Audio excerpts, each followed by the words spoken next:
Oh, daylight savings time. Really? Am I the only one who's like, we need to get rid of this crap? I am so over changing the clocks. Let's sleep forward. Let's fall back. Let's get our minds all in the cray-cray. What does daylight savings do for you? It totally messes with me. Literally. Physically and mentally and emotionally too. Because I ain't got time to try to remind myself that, oh, that's right, I just lost an hour of sleep and that's why I'm tired.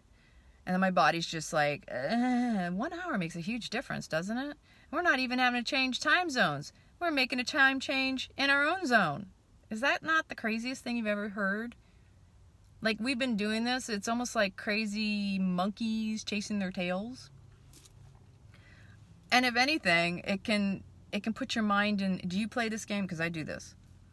I was thinking about this earlier. How when I have changed the clock back, for this morning's a great example, and I have to do something at a certain hour, and I overslept my alarm. So I wake up, and I see that I've overslept my alarm, and I'm like, that daylight savings time got me again. And because I looked at the clock and I realized the time, okay, we sprung ahead. So it's if it were still the normal time before we changed the clocks back, then I'm actually waking up on time. Because my body clock knows what time it is.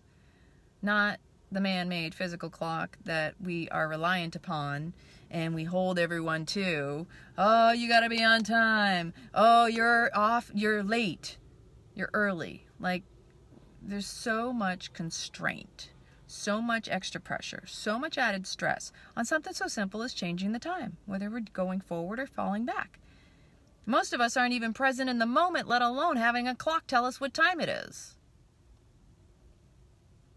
So my mind will actually play that little game like, oh, well, technically I'm okay, but I was going through crazy stuff. Hey, Kelly, honey. Yeah, this whole man-made stuff, concepts, constraints, like, let's imprison you, let's put the shackles on because, like, we don't control you enough, let's mess up with your mind and keep you distracted now for the next however many days it takes for most of us to adjust to the simple hour time change, right? Which leads me to the real topic of this video and why I felt so inspired to do it. This has been sitting on me for several weeks, actually. And I'm going to encourage you to not only comment in the comments, but if this topic, it doesn't matter if you suffer from depression, if you know someone who suffers from depression, or you know people who know people, because everybody is affected by depression. It's something we don't talk about. We talk about it, but we don't really give it our full attention. We don't give it our presence. Most of us feel uncomfortable around being around someone who's depressed. So when we're uncomfortable, what do we typically do? We want to try to make them feel better. And that isn't even about them. That's totally about us. If I'm uncomfortable around someone who's uncomfortable, why am I trying to fix them just to make myself feel comfortable? It's totally on me, and I have to own that. And every one of us who has ever done it needs to own that. So, I'm sure, Carla, right? Mess up with your meds too, on top of everything.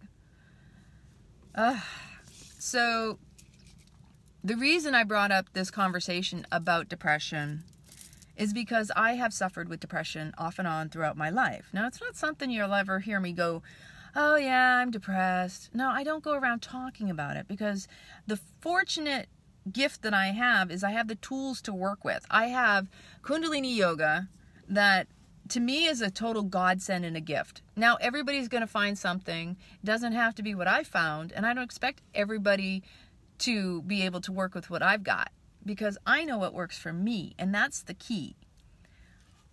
But the thing about depression is everyone is affected differently. And depression is not a joke. It's not something to be fixed. It's something to be honored. It's meant to be that time for those of us who go through it to go, wow, okay, I don't necessarily feel good, but I need to be able to sit with and be good with whatever I'm feeling and honor that. And so whatever comes up, I have to sit and confront it in a way that I can reflect and ask if it's true. How does that affect me? Is there a gift? There's a blessing, a message in it? Maybe I need to just take a step back. Am I overwhelmed or inundated with the daily tasks? Which, by the way, 9 times out of 10, we're just trying to do too much when we feel inundated. And we're usually overgiving. We're hyper responsible. We're doing more for things we feel obliged to than the things that actually fall within the range of our own responsibility. And so it's a huge deal. Oh, Melina, yes. PTSD, one of the many forms of depression, is that we get stuck in those traumas. So I have also sat with this off and on, and I've gone through these waves, and I was reflecting upon what it is. Depression doesn't look like, oh, this person that just slumps and is just, Depression can be a happy-looking person, too. Depression can be a person who's trying to cover it up with a smile. Going about their day, they're not trying to affect you or make you see what they're going through. Because most of us will keep it to ourselves, sometimes because we don't want others to feel uncomfortable, although it still causes a discomfort if your energy is strong and the person feels it. You can't lie. Vibes don't lie. But also, depression could be someone trying to make humor to make things feel more lighthearted. And that could be their avenue to try to find a way out of it, looking for connection. We all want to feel loved. We all want to be appreciated. We all want to feel that connection to one another. And that's what keeps us feeling our purpose. That when we can connect to someone else, we feel love, we feel something mutual with someone else or something else, right? And I really had to sit with this because this is not an easy topic to have a conversation about, especially with people who are close to you, because a lot of times people who are close to you don't see it, and they especially don't see it because you're just not the way you normally are. And they'll take it personal, or they'll think it's about them. It'll make it personal. They'll start to maybe react to you in a way that maybe makes you feel even worse. Instead of saying, wow, okay, what can I do that will make you feel better? Or is there something you need from me? Everybody's going to be different. So with depression, one of the things that's really upset me, and this will bring up a subject of spiritual bypass, for example, or passive aggressivity. I was reflecting the other day. Number one, I have friends that sometimes when they say things to me or they ask me, how are you doing? And I'm actually honest. And I say, well, I'm going through a little bit of a tough time, blah, blah, blah. Or if they'll say, you look really good. And I'll say, thank you. I appreciate that compliment. I don't feel so good, but I appreciate that. And I've actually had a friend or friends who turn around and go, well, you shouldn't feel that way.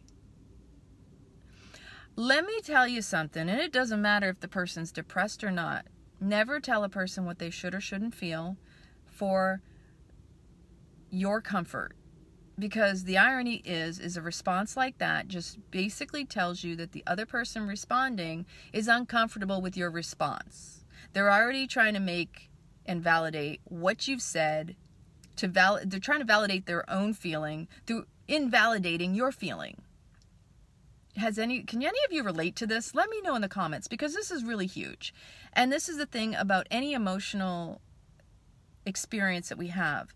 If you're with somebody, nobody should feel the need, even in their discomfort. Sometimes silence is golden. Presence is warranted. And just being with the person. To invalidate someone's feelings when they're going through something to make you feel better is all about you. If you're trying to fix someone or help them or give them suggestions when they didn't ask for it, you're stepping past a boundary, spoken or unspoken, to where, and in some cases with depressed people, that's the last thing you want to be saying to them. That can send them over the edge, depending on the person and the severity and the deepness of that depression. Deep rest.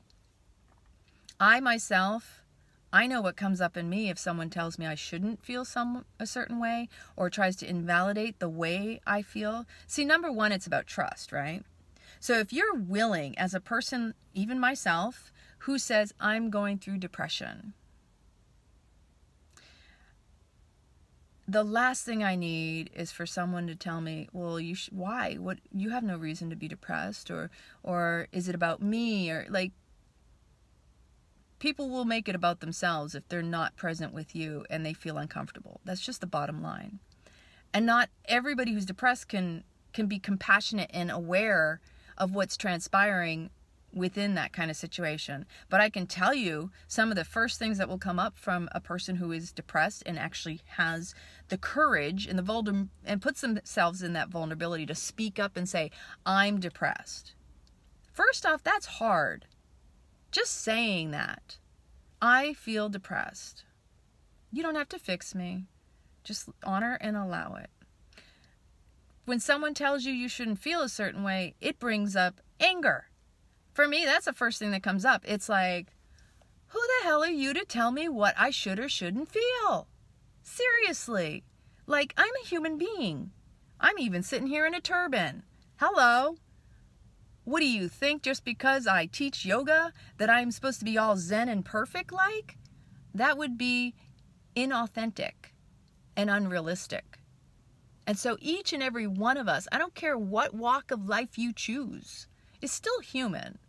Even if you admire and worship or follow somebody you consider your guru, they themselves have their moments. The difference between them, myself, other people, is how you emotionally regulate or how you hold yourself. Do you go out announcing to the world that you're screaming mad and angry, or do you find ways to channel that? See, we're always expanding or contracting at all times. So, depression is a contraction. I'm going within. It's time for reflection. It's time for deep rest. It's time to get to know, what is this really about?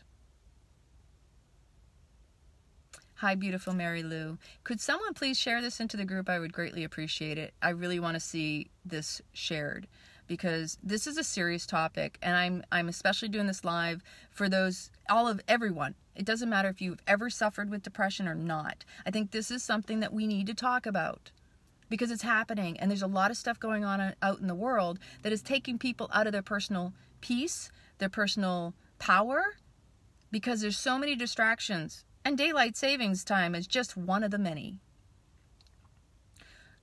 So like I said, we're always contracting or expanding at all times. Thank you, beautiful Jody. And so when we're contracting, we're going within. That is our opportunity to sit with ourselves. Nobody needs to go through this with us. So we're the only ones who can choose whether or not we're going to move through it, be stuck in it, ruminate. Whatever you got to do it. But only you can do it.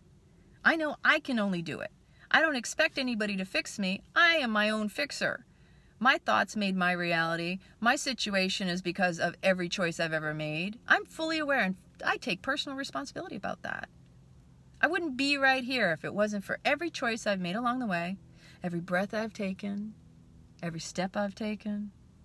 I'm grateful for it all. But yes, sometimes I go into depression, and it comes in waves, and especially since my mom's passing, it comes in different forms of emotional rage. Like excitement because I know she's with me, to I'm really pissed off because she's not there when I need to talk to her. It's natural. But emotions are energy and motion. And just like water, you can't force them to stay in a certain flow. You have to allow them to ebb, to move, or you can't grow. If you're unwilling to be present in the moment with whatever is coming up and really feel into your body and physically go, hey, where do I feel this? What is this bringing up for me? I need to be with this and honor it. Like I said, it doesn't have to feel good. You just need to be good at feeling. Most of us are so numbed out. We're not paying attention to our bodies. We're more up in here. We're so disconnected that we thrive on rage, on drama, on whatever it is. Yeah, we thrive on anything that takes us out of our peace.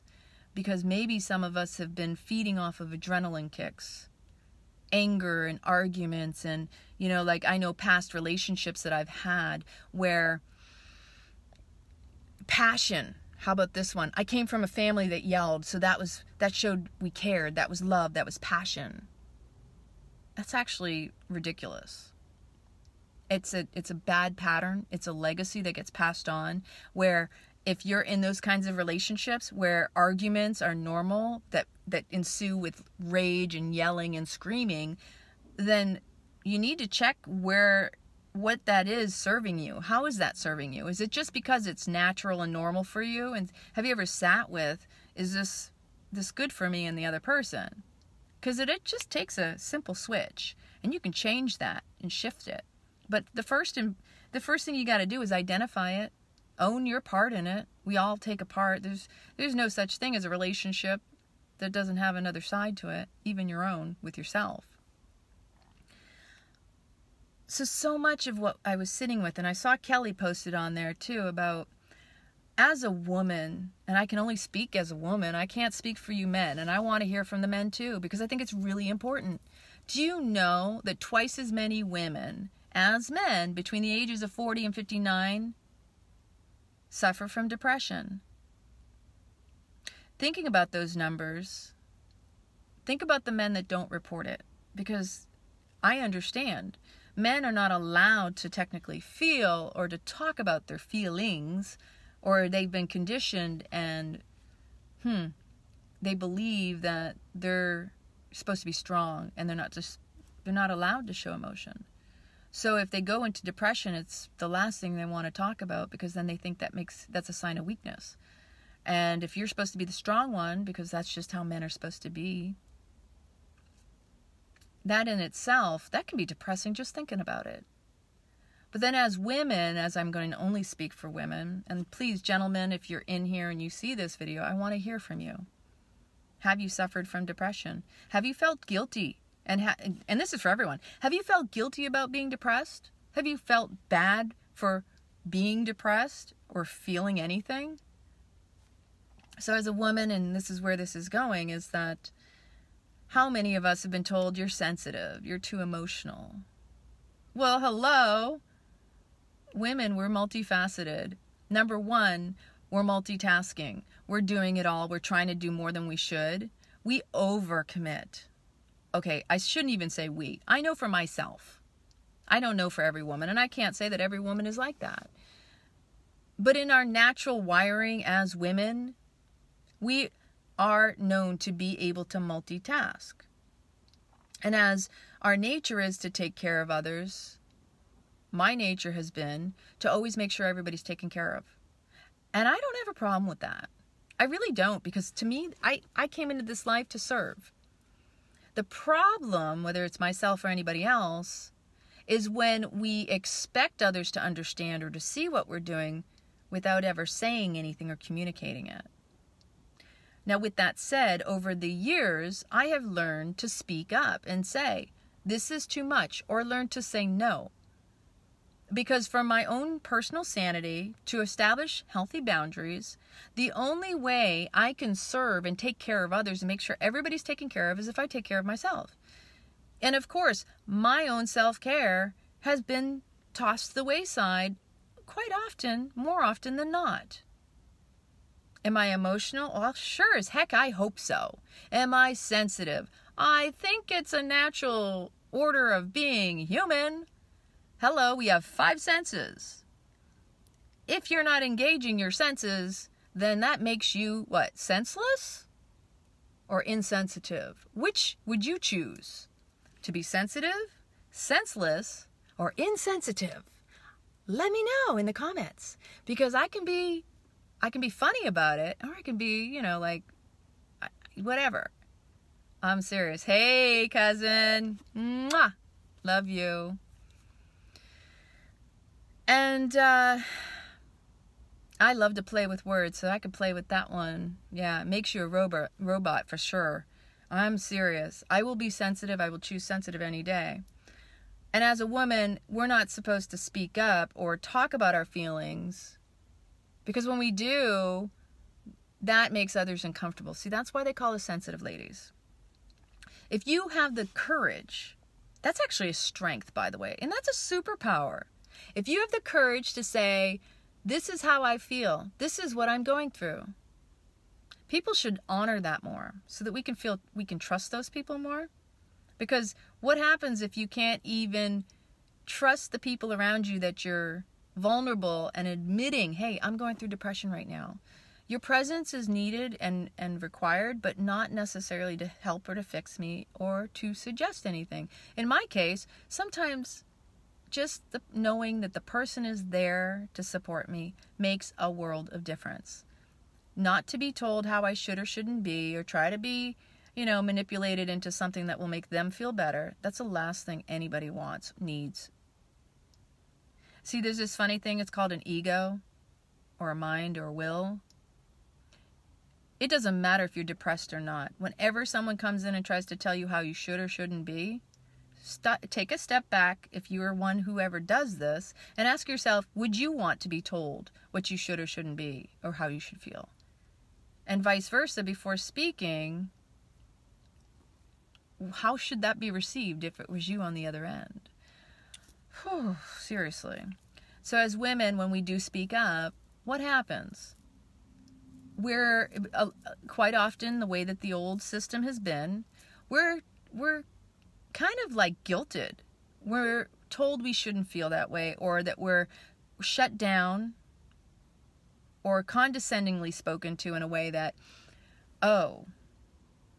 And see, the funny part about this is as myself, if I speak up, then because I have a high tolerance for pain, I have a very high threshold for dealing with shit, that if I speak up, that's huge. That means we're on like a little bit of a borderline, and I don't want for me to ever be resentful or to harbor ill feelings toward anybody. If it's in me and I don't get it out of me, I'm not going to direct it toward a person first off. I will find an outlet, which is why I have to be physically active. Whether it's taking a walk, whether it's going in the yard and maybe cutting the lawn or tending to some vines, whatever it is, I need to be in nature first off, because that's actually a great stabilizer, neutralizer, because nature, first off, nurtures. And if you can get out in nature and just take a deep breath, you're going to get so much more out of that than taking an inhalation and barraging somebody with a bunch of resentment and anger. Because 9 times out of 10, the anger is not even towards them, it's towards yourself. When we get upset about stuff, it's because we've allowed it to happen and it's crossed our boundaries. We didn't speak up, and so now we're past a point of return that we get angry with those around us when it's really about ourselves.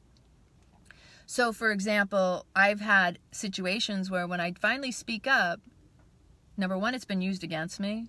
I've been told, oh, like push me away, condescend me, try to use it in such a way that belittles me. And I find that in itself, it's first off, it's passive aggressive. Second, it's the person trying to manipulate and control me or the situation to make themselves feel better, because they're not strong enough to ask the questions that are necessary or to let you speak or listen when they're already trying to control the circumstances when you speak up. This is the interesting thing about relationship, isn't it? That most people in relationship, they fail to communicate. They take things in their own perception of it. They don't actually ask for clarification. They just assume. And then that's the breakdown in communication right there. Instead of speaking up, assuming and creating all this inner dialogue and all these stories that don't exist. And that can be the depressed person too. Because like I said, depression takes so many different forms. Depression can take the form of like hyperactive. It could be the person bouncing off the walls, doing all sorts of crazy stuff. It can also be the person who's like curled up in a ball in their bed sleeping. And I've been to both extremes. For me, I used to sleep a lot. I didn't feel nourished or like properly rested either. When I would get into serious depression, I would want to sleep and sleep and sleep. And I went through that when I was in high school, when I was younger. And I'll never forget thinking, I just want to sleep. I don't want to go anywhere. Yeah, it doesn't feel good. And it doesn't feel like it does anything for me. But I do need more rest. That I do know for a fact. So, like, I had this story that came to mind when I was thinking about all this. When I was in the Air Force, I was working at No Such Agency. That's one of those 3-letter places, NSA. And I was really unhappy in my job position because I felt like nobody was really listening when I was speaking up and saying, hey, you know, this job was only supposed to be for 1.5 years. I was on the floor for over 2 years. And instead of being valued for my service, I felt like I was held higher to standards that other colleagues and coworkers were not living up to. I was overachieving, overdoing. And then the first chance, somebody turns around and tries to point me out as like I wasn't doing I was doing something wrong. Okay, so they to really go into the story is really pathetic. But I used to get relieved late by certain people all the time. For some reason, there was one time that I showed up late and they had just shifted the times. And I mean just by like minutes. Like 15-minute chime change. Instead of it being on the hour, it was 15 minutes prior, and I think I was maybe 2 minutes late. Well, it just so happens the only reason this became an issue was because my new first sergeant, or my new senior master sergeant who was looking for me, showed up because he wanted to catch me on the shift, and he looked at the time. Now, he didn't even work in that office or even nearby. And the next thing I know, he's making a big deal about it, and I'm like going, wait a minute here. I wish you could see my regular schedule to see where I'm always here and I'm the one relied upon, and I'm the one who's worked for other people who wanted to go on ski trips, and it wasn't my choice to work. It was I got thrown under the bus because, well, Lana will do it. Let's make her go work an extra 3 days on top of the 7 days she just worked. Like, I mean, and of course, things like that would happen to me quite regularly when I was in the Air Force. And it was depressing. A lot of that really put me into depression, I'll be honest, because it felt like I wasn't valued for all that I brought. And I knew I was valuable and I knew I was good at my job. But as a woman in a career field of IT and technology, you tend to be kind of like treated a certain way, like as if you're not as good as the rest, but yet maybe you're better. And maybe that was part of the threat for other people. With that said, I got really upset, and I ended up going to my first sergeant, and I can't even remember the circumstances, but I basically requested that I be taken off the watch floor, and I started going to a shrink, a psychologist. And I'm going to admit this story straight up. You know why? Because I'm real like that. Here's what transpired. The first appointment I had with this man, he was an officer in the Air Force. I sat down and I told him calmly, I told him everything that was going on. I told him the circumstances and how much I worked and how much I put forward, my effort. I mean, even one of my raters had given me a lower score because it had nothing to do with the way it was supposed to be done. Within the Air Force, you get 5s, 1 through 5 ratings, and he chose to give me a 4 because his theory was everybody can improve. And I'm like, that's not how our ratings are done, and that's completely against the system. You're supposed to compare me against my peers who all were getting 5s from their raters, and I'm sitting there left hanging. And I'm like, really? Are you kidding me? That was the only 4 I ever got in my entire time. And it was like insulting. I can improve. Of course I know I can improve. That's the whole point of the system. But they're not rating me against myself. You're rating me against these other crazy people I work with. So I go to the psychiatrist and I explain all this stuff. And he just sits there. And I'm like going, is this guy not hearing me? Like felt like he wasn't there with me. No emotional like concern for me. I was pissed. I walked out the door. I was furious. I was really pissed off. And I realized, oh, this is like that game you got to play, because as a woman, they don't take you serious when you're calm, cool, and collective. That yes, I may not be happy, but I can still maintain my composure. See, this is an interesting thing about being in the military and military bearing. They still are in that paradigm of, well, unless we see some significant change in her behavior, we don't necessarily take her serious, because God forbid that she maintains her military bearing, that we would even notice the difference. I mean, seriously. The second appointment, I had to kind of sit with this, and it was kind of tough to even do this. And so that's why this admission is quite interesting. I proceeded to realize that I need to go in there and show him. I couldn't just speak. It was like all of a sudden I had to go into this acting form. And I'm shaking my head going, I can't believe I'm about to do this. I walked in that room, the next appointment. I proceeded to go off the wall. I've had enough of this. I started cursing. I raised my voice. I proceeded to use arm movement and get very animated about it. Thank you, Morin, for pointing that out. Yes, we have hysteria or mania.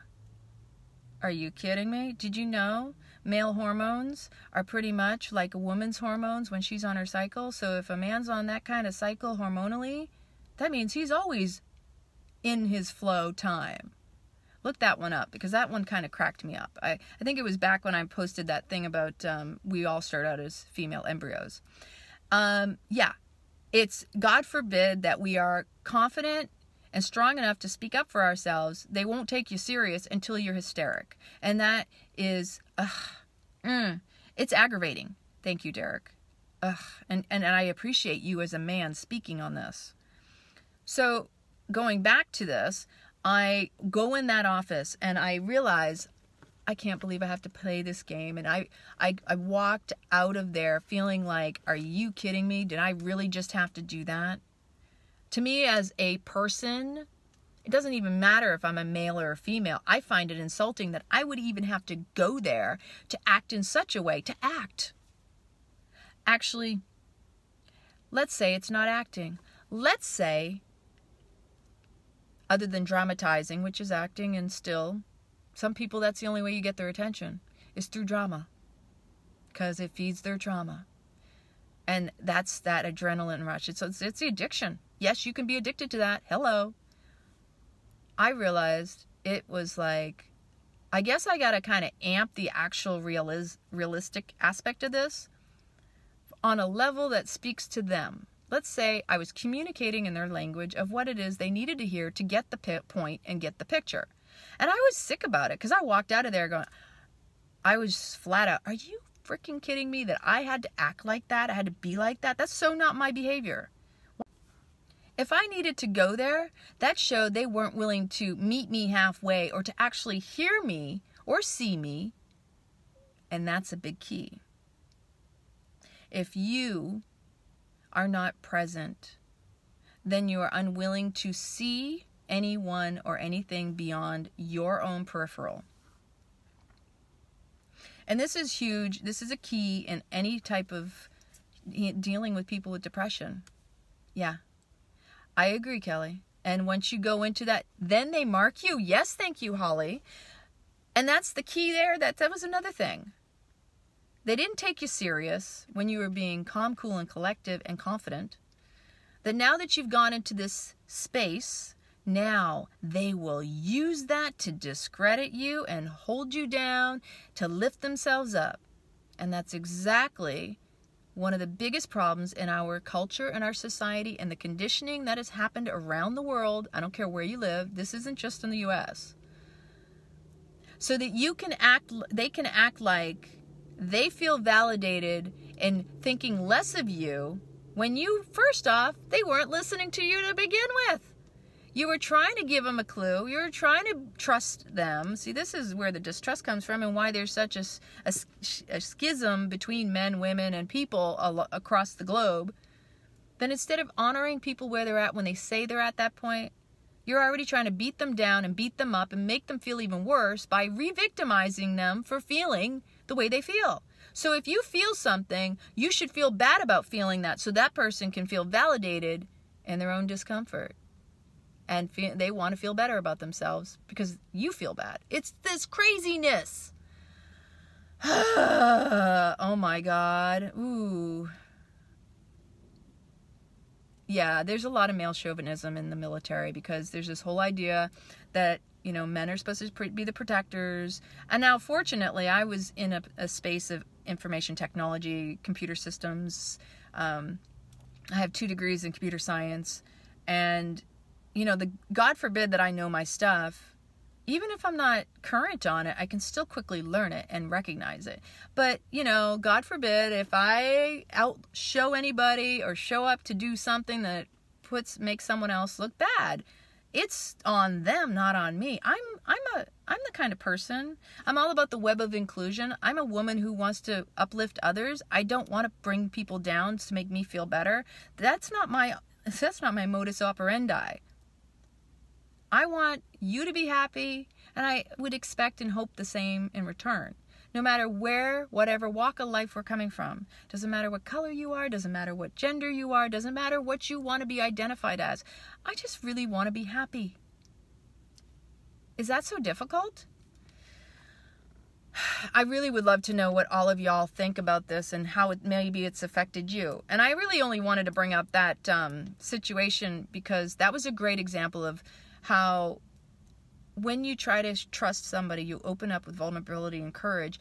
You really want to believe they have your best interest at heart, but you can tell by the way they react or respond how uncomfortable or comfortable or, you know, whatever it is they're going through comes up.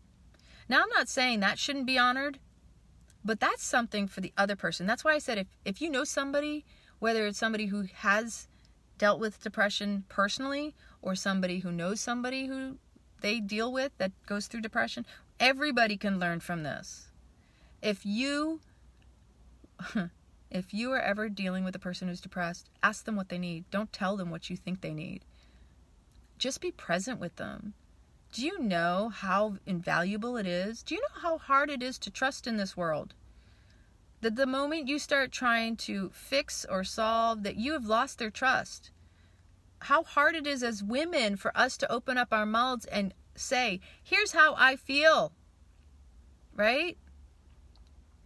That in itself is hard because we, as women, we seek out people we can relate to, not people who are going to beat us up for our stuff. You know, women, we need goddesses. That's why I have my tribe. That's why I honor my girlfriends. That's why we come together. No matter what we talk about, we don't judge each other about it. We hold each other in it.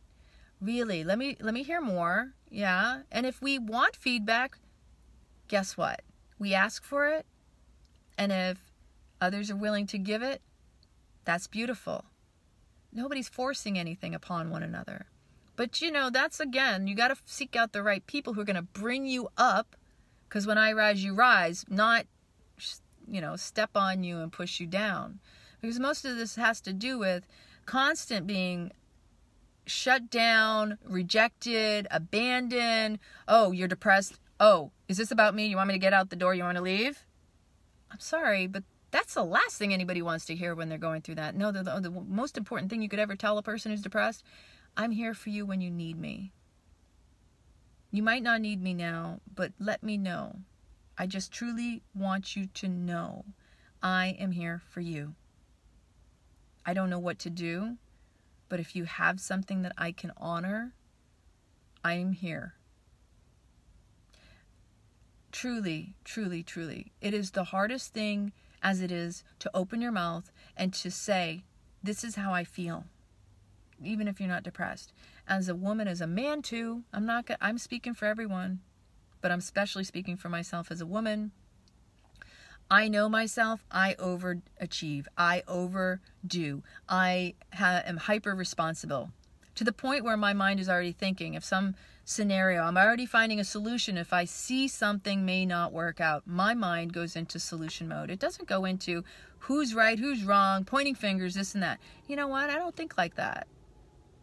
I'm a solver. I always have been. I've been very resourceful. I know I'm intuitive.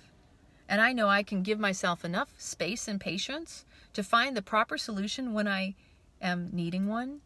And sometimes it doesn't happen right away. Well, guess what? If the answer doesn't come within 9 seconds, because you got to go through the negative mind, the positive mind, and then come back to neutral, because you have to weigh out, and each one requires at least 3 seconds. If it takes you longer than 9 seconds to come to a resolution, you're being emotional. You're being reactive. You're not neutral.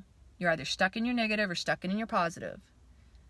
And that doesn't serve anyone. In fact, most of the times it wastes time when you're in reaction, whenever you're in a mania of, it has to happen right this second. Everybody needs to drop everything and stop now. That puts people in depression in itself, the highs and the lows. Emotional highs and lows lead to depression. Constant being shut down, berated, made to feel bad about stuff. Yeah, that'll throw me into depression. I know it did in the past. Rebecca. Okay, so moon-wise, we just had that new moon. I've been, a couple weeks ago is when I really started going through these waves of depression. And I had to sit with it. And this is how I handled it. Thank you so much, Maureen. I appreciate you and Melina. I appreciate each and every one of you. I had to sit with it and reflect. And I didn't mind it. It was just more uncomfortable for people around me because they didn't know and I didn't realize. And then I go, wow, you know what? This is depression and I didn't recognize it right away. And you may not recognize it yourself if you go through it. Whatever it is, nobody can tell you anything. You got to just look at it and go within. What is it in this moment I need to know? Where do I feel it in my body? What does my body have to tell me? There's so many things you can intuitively and compassionately confront in yourself to get through this. But if that's too difficult and you just need someone to talk to or someone to reach out to, that's why we have Ridiculously Authentic, first off, because it's a closed group and you have plenty of people who are loving like this. But at the same time, it's important to have a healthy environment around yourself. Get away from anything that brings you down. Get into the gym. Take a walk in nature. Move your body because energy needs to move. And whenever we get into emotional states, just getting active will be the biggest lifesaver. It has been for me. And it doesn't mean you have to do something hardcore. You just do something. Do something like, even if you take out a coloring book and some crayons. Maybe you sing, even if you can't sing. You need to express yourself. Because a lot of times, depression is really just because you're not in alignment with your soul. You're not doing what you're meant to. Everything is off kilter. And just doing something simple that your soul will thrive on, creating. For me, a lot of times it's art, it's writing, it's reading, it's researching. Like, I can be such a research enthusiast. I started listening to Napoleon Hill again today on YouTube, just because I needed something to kind of kick me. And I'm already doing a chant at 3 to 4 in the morning, every morning now for the past week. That is also supposed to help as well. I started doing this because it was important for me, because I want to level up. I already know my potential, but a lot of people think you need to be active, you need to show. See, this is what I'm doing. Do you know more stuff gets done the more you allow it to happen, instead of trying to go after it to the point where you're forcing? See, there's a fine line, power versus force. We all have our innate power within us, but we rarely tap into it. We think we need to force. And do you know the top 1%, the people making the most money, if we want to talk about money, are those same people that will tell you, stop working so hard, just do it smarter. Like I say, work less harder, do things smarter. I'm going to have to pull that song out, because I sang that. Ooh, I think I might have it on my phone, my other phone. If I do, I might play it for you. Oh, I love that, Maura, and that you're singing when, oh, yeah. You know, chanting is a huge vibrational uplift as well. I know, let me see if I can find it. I don't know if I have it on this phone. I know that I was just teaching my class a little while ago, and when I was speaking, I was mentioning that the mantras, the different mantras they're all vibrationally attuned to serve and help you in different ways. But when you chant mantra, first off, the more you chant, whether it's mentally or speaking it, it actually rewires your DNA, rewires your circuitry, and if you have negative thoughts, like a gut cut, it cuts through it. So Ekonkar Satguru Prasad Ekonkar will reverse negative thoughts, and they won't lodge in your subconscious. Because most of the times we're just so stuck on the negativity, we're not allowing any positivity. And so chanting a mantra in itself is powerful because it takes you out of your head. It makes you have to focus on something else. And that's huge. That's beautiful. It's a gift. I'm grateful for it. Now, you don't have to know what the words mean or anything. And every once in a while, I'll switch to another mantra. My favorite is the Mool mantra. And that's about reaching your destiny. But, let's see if I can find it. Gotta be smarter, do things less harder. Gotta give up the fight and shine your light. Yeah, that was the song I came up with. But I have some other things. I'm just gonna scan because I wrote so many notes about what I wanted to share. And you can't make others do what you want just to be comfortable. It's not about the other people, but about the way it makes them feel. So, trying to make someone do what you want them to is about you feeling comfortable. You wanting that other person to enable your patterns, your behaviors, when you're stuck. And this is key. I've noticed this, and I've seen it in my past. I used to be like this. I mean, it comes up. We want people to do things that make us feel comfortable because then it enables us to not have to actually be responsible and make any changes in ourselves. That's a big kick in the air. So if somebody turns around and ever tells you you need to be a certain way, it's probably because other people have enabled them and they've never been challenged to actually have to make a change in themselves. Now, depending on how strong your personal boundaries are, you need to sit with is what are you getting out of the relationship to stay and to be, manipulated or motivated into not being in your authentic self. Because the truth is if someone else's opinion of you matters more than your own absolute truth, thank you, Melina, then you are not in alignment with your soul. Definitely not coming from a heart space. That's coming from fear, which is up here.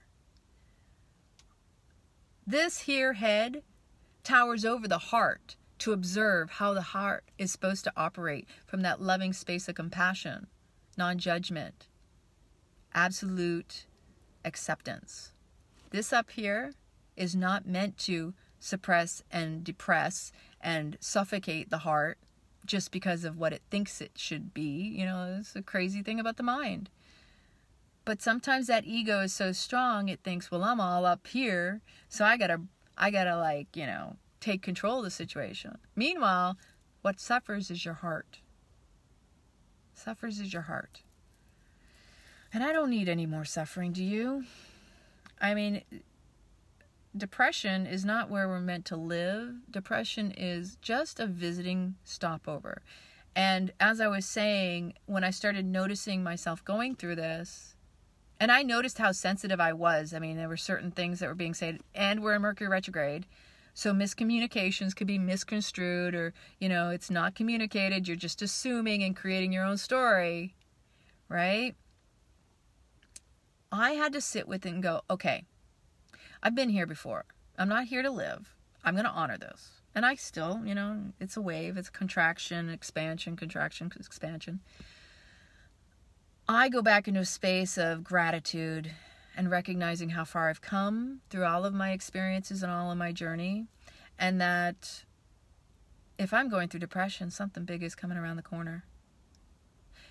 the more I feel the pressure, the more I have to relax into it, because just like diamonds, we need to also recognize we're being glistened and blinged out.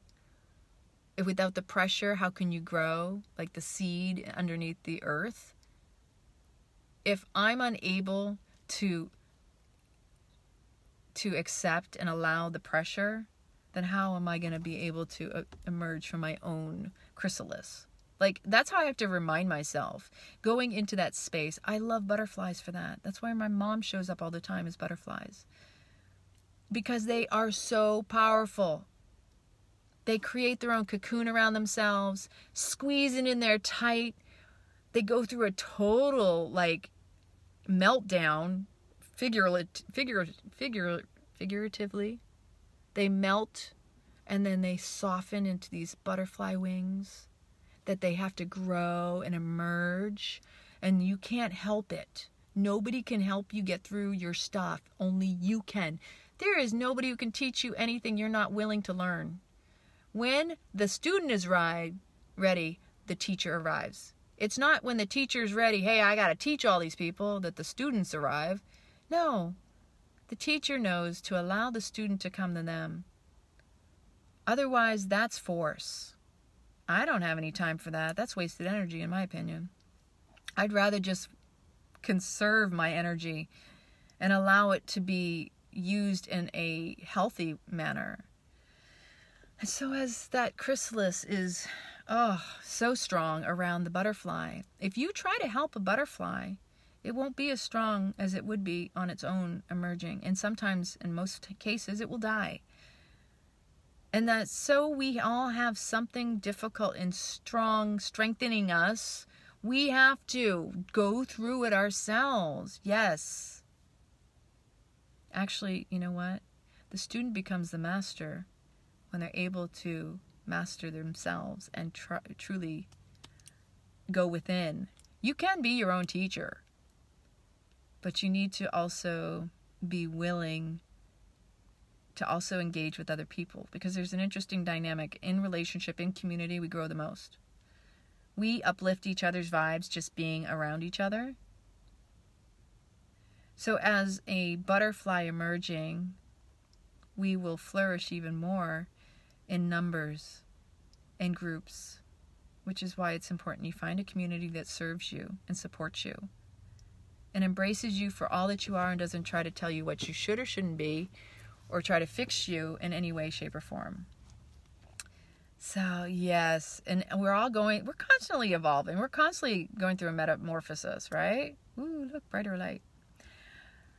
See, so I had a couple other things. Let me see what I see here. Thank you, everyone, for tuning in tonight. I appreciate you, and I really hope that the right people hear what they need to hear in this message. Depression for me has not always been easy. It feels better when someone is truly present with you when you're going through depression than trying to give you answers to what they don't even know to say.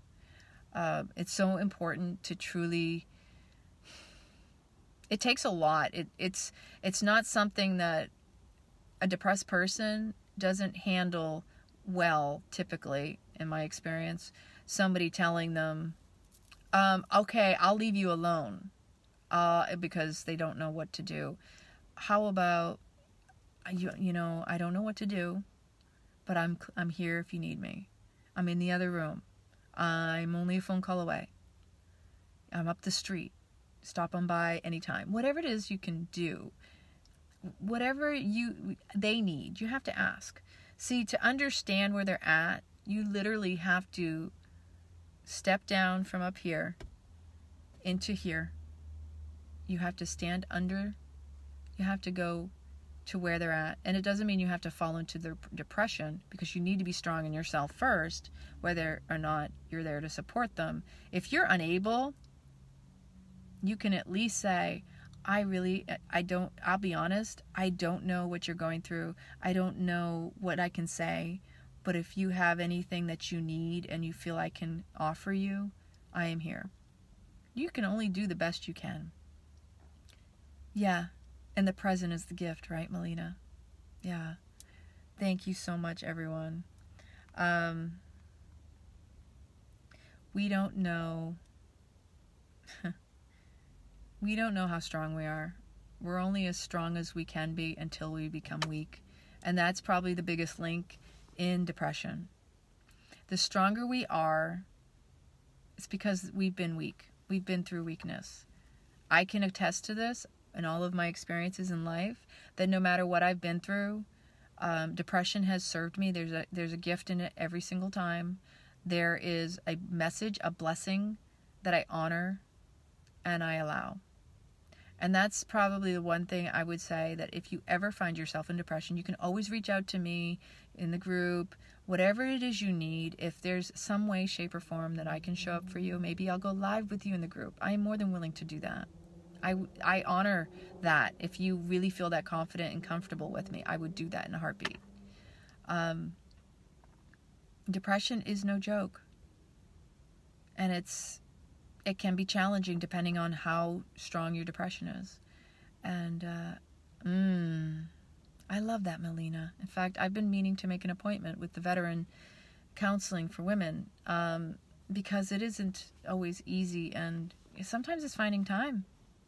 And that means making yourself a priority, right? Which often depression is a result of, is not honoring your own healthy boundaries. It's knowing that I'm not showing up for myself. I may be showing up for everyone else, and most people know me, know that if I say that I'm going through something, that in itself is a signal that for me to even say it out loud, to speak it, means it's serious. Doesn't mean to take it lighthearted or to go, well, what's wrong with you? You're supposed to be your happy-go-lucky self. Hello, who are you to judge me and to tell me how I should be just because I've always been that way to you, around you? That actually is like a jab too, because that's, again, not honoring me where I'm at. And that's insulting to anybody who turns around. You never say, oh, you're not allowed to be because you're supposed to be this yogic person. We call that, what's it, spiritual bypass, like acting like none of that exists, and it's negating what is real, what is happening in the moment. Spiritual bypass is just, it's a passive aggressivity, really. Yeah, just saying. And then the spiritual ego, just in case anybody's wondering, you can't have spiritual and ego at the same time, but yet at the same time, I do want to point out, the ego is always engaged. It's just, how are you working with it? Are you letting it master you, or are you mastering it? So I'm going to close here. The most important thing you can do is just show up and listen. Don't pretend. Don't try to be something you're not. Life is too short, and all we need is one another. Shine on your brother, everyone get together, come and love one another right here. I like to sing. I like to chant. Who knows? Maybe I'll make an album one day. Have a wonderful evening. Let me know in the comments if you need anything. I'm here for you. I truly do love each and every one of you, and I appreciate you for showing up and sharing and caring, because that's what life's about. Depression, deep rest. Honor that. Don't try to push it away, because what you resist persists. And life is too short. Just be with it and feel into it. You can't feel it without healing it. You gotta be good with feeling, even if it doesn't feel good. Have a wonderful evening. Ooh, I love that. I'm with you, Maureen. Night-night. I love you.